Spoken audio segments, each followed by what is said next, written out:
Dimensional analysis helps you check units, convert quantities, and set up calculations so the units cancel to give the correct answer. Think of dimensional analysis like a recipe for numbers, where the labels on each ingredient matter, such as meters or seconds, and you rearrange those labels so only the one you want is left.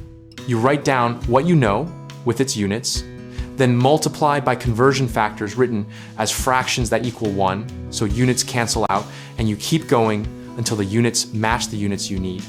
If numbers have powers, like square meters, you also raise the conversion factors to that power, so things still cancel properly. This method shows the path from what you know to what you want, and it helps you avoid mixing different kinds of units by accident.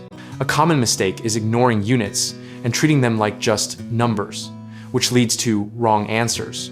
So always write units through every step to catch errors.